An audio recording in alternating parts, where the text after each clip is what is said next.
You don't have to, but if you read the report and determine at some point they can work again, is this person good enough at the job that you would hire them anyway? The Ducks are going to have a new head coach, and his name is going to be Joel Quenneville, I should say. 66 years old, won 3 cups with the Blackhawks. You might know him also from his tenure with the Panthers, which was very good until he resigned amid the Blackhawks scandal. He made the playoffs in each of his first 2 seasons with the Panthers after they'd missed the playoffs in the previous 4 seasons. Started 7-0-0 in 2021-22 before resigning as a result of that Blackhawks scandal, last when the Oilers hired Stan Bowman. If you read the report, which I encourage people to read the report, and determine, you don't have to, but if you read the report and determine at some point they can work again, is this person good enough at the job that you would hire them anyway? I think that Joel Quenneville is much better at his job than Stan Bowman is at his. Answer the question. Yes. Yes. Okay. Yeah, I think Joel Quenneville deserves another shot in the league. I think that he is a very, very good coach, and I think this is a good fit for Anaheim. I think that Quenneville has more explaining to do than Bowman did, because Quenneville was more on record of, like, in that report of being like, I don't want a distraction right now. But he also didn't do some of the things that he's been accused of doing from people who didn't read the report anyway. I would also imagine, based off of what came out of the report, that he was further removed from, like, the details of the situation. Yeah, and not to make this a Blackhawks scandal episode, because quite frankly, I don't want to do that. I think that he's acknowledged that even if there's stuff that he didn't know, he still fucked up, and he still should have asked more questions than he asked. And which is part of the reason that I think that he deserves another job, because he's taken accountability for it. Yeah, I mean, he had tunnel vision, and obviously that was horrible to have, and that was unproductive and harmful to have. So he's talked about that. He's answered questions about that. If you are the Ducks, do you determine, based on what he was doing in Florida until he resigned, that this guy is going to take us further than Cronin did? Yeah.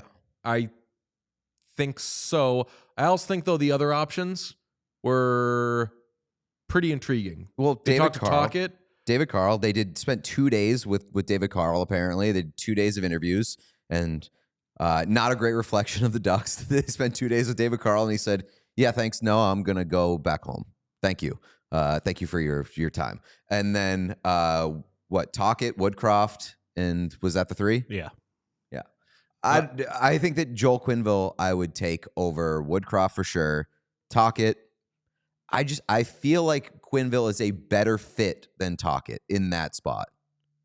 I do too. I mean, I think I take Woodcroft out of it, because I think that they're just a little too far ahead of schedule or whatever their development for you to say Woodcroft's the guy there. If this were 2 years ago, I would say Woodcroft's perfect for them. He's going to teach Carl. He's going to teach all these guys how to play, how to win, how to do all these things.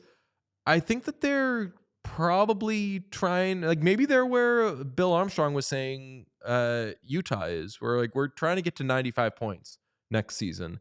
I think they've got the roster where they could arguably do it. Quenneville, what he did in Florida, and granted, this guy's getting a little long in the tooth. He's 66 years old. I think that based on what he was doing in Florida, take Chicago out of it, I think that makes him a good hire. I think that, like, Woodcroft is the guy that you want for the furthering along, like, the development process. Quenneville and Tocchet are the guys that you want to help take the next step beyond that. And I think that that's kind of where the Ducks are at right now. They need to take that next step. So I like the hiring. Yeah. I think if you would have listed those 4 out and you take all all of the non-hockey context of it away, I think I picked Tocchet. Same, yeah. I think considering, because like a point that people have made in the chat too is that like it's been a while since Q has been a coach in the National Hockey League, and like we saw, obviously this year was not great for the Canucks. I don't think much of that was Tocchet's fault, but you look at what they did last year, like a team that was maybe a little ahead of a schedule, but then he got them to perform like way above expectations. Like I think that's the kind of guy that would have been good for the Ducks. I think Q's a little bit more of an unknown. I feel like there's more of a question around Tocchet. Honestly, like I do. Like, yeah, he had the good year when he stepped in with the Canucks, and they had a lot of talent there, but it all fell apart, and like he couldn't keep the room together either. I mean, how much do you blame that on Tocchet? A little bit. I blame that on I blame that on 2 grown men being childish, and it's I definitely put part of that blame there, a good part of it. But like as a coach, your job, a big portion of it, is to manage the room and manage the personalities. I agree. And he clearly did not do that in Vancouver. But I just think I don't know that there's a coach in the National Hockey League that would have been able to do that. I mean, I don't know, but like the one that was there couldn't control it. And I think it's fair to ask the question as to how much blame he deserves for not keeping that on the rails.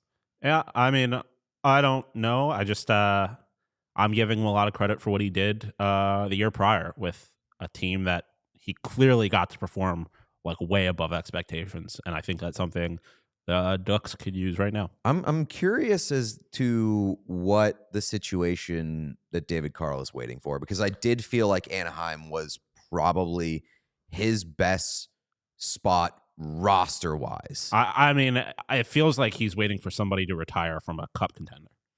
Like it kind of seems like he doesn't have much interest. Shout out John Tortorella, and like learning how to coach that kind of team. Like he only coaches winners, and like you look at, again, I brought this up the other day, his predecessor at Denver, like Monty did the same thing.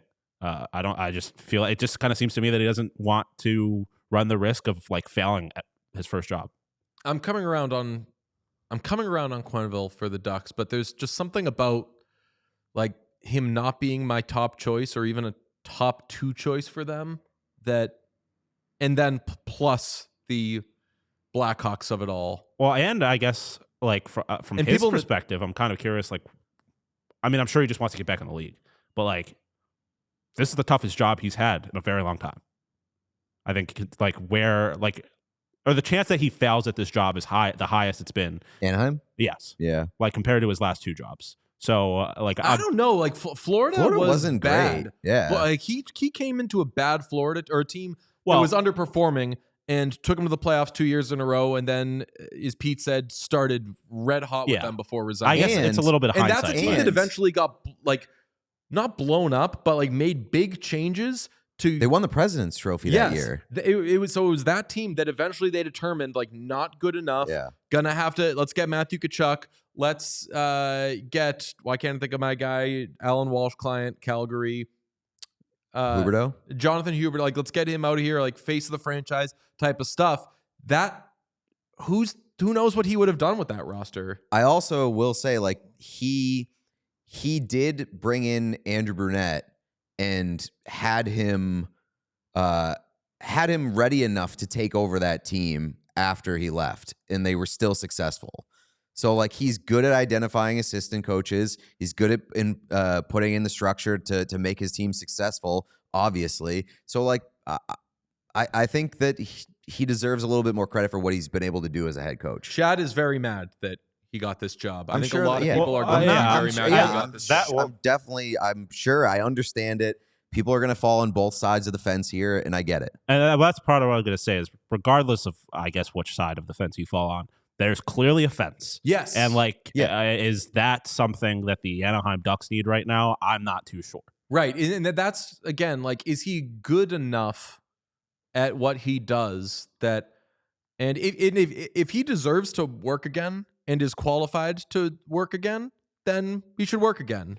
But if it's questionable and they either need to have shown something or like be so good at the job that the team determines we will take whatever backlash and will hire him. But my point is, like, I think Quenneville is that guy who has proven he is that good of a coach that, like, it's not you're not sticking your neck out for a Mike Babcock. Okay, so Chad, I'll just clarify. Some people in the chat are asking like where I fall on this. I think that he deserves to work again. Like that's how I feel. I don't think that I know that he has not done things that he was accused of doing by people who didn't read the report. I think that reading the report, he deserved to not work for a long time. He should not have been in the NHL at that point because of how badly he mishandled something. But he did not maliciously cook up some sort of conspiracy or write a recommendation letter for Brad Aldrich. Like those things didn't happen. I think that he showed that he was unqualified to be an NHL head coach, so he resigned, and he was going to lose his job one way or another. In the time, like I would hope that if anything bad happens in Anaheim, that he would be the first person, based on experience, to say, I'm not saying what I said last time, which is I've got a team to coach. I'm making sure that this is taken care of. And in the case of Stan Bowman, when someone says this is being handled, you worry about your job. If a few days go by and nothing has happened, I'm going to HR. Mm-hmm. Like, if those guys didn't learn and those guys aren't horrified for if anything like that ever happens again, then not only are they possibly bad people, they're really stupid. And I don't think that Joel Quenneville is that stupid or that malicious. I generally agree with all that. My only thing is that I feel like in a lot of situations, whether it's like when it's athletes, other sports, they usually don't get to stop being a head coach, take some time off, and then just become a head coach again. Or players, like usually there's a little bit of a process of like working your way back up into that position. Again, I don't have much of a desire to get into like what he did or didn't do wrong, but obviously didn't do everything right. Correct. And somebody's life was ruined because of it. And not because of it, but in part because of it. And I think Eileen raises a fair point, is like the Ducks came out and said we did substantial research and like looked into sort of the reclamation path, or like did our research into what happened there and how he's learned from it and things like that. I think it's fair, like at the introductory press conference, to ask a lot of those questions. It's like, what did you find? What happened? I think like Mike Vick is an example I think of, and obviously what Mike Vick did, not even close to the same of this situation, but like a little more killing, but also not dealing with human beings. Like dogs are people too. Yeah, no, they're not. Oh my God. Like Sean Pro Michael Vick. Well, no. No, he's very anti. What he did was very bad, but he did like a lot of answering for what he did. He did a lot of like financial donations, a lot of stuff behind the scenes, and a lot of like actual soul searching. And I think that's important. Like, again, whether or not he did, or the extent to what he did wrong, like he's got to make it clear to people, because there are plenty of people who like the details don't matter. Someone's life was ruined. He's got to show that he did learn, and that he like just taking his word and the Ducks' word for it is not enough, in my opinion. Oh, that's it. I mean, Xenox says that poll the players anonymously, and if anyone's uncomfortable, then that's also true. Don't hire yeah. them. Like I feel like, and also like I think Beach's opinion on the stuff like this is important. Like I think he should be consulted. We all silly like the mayor.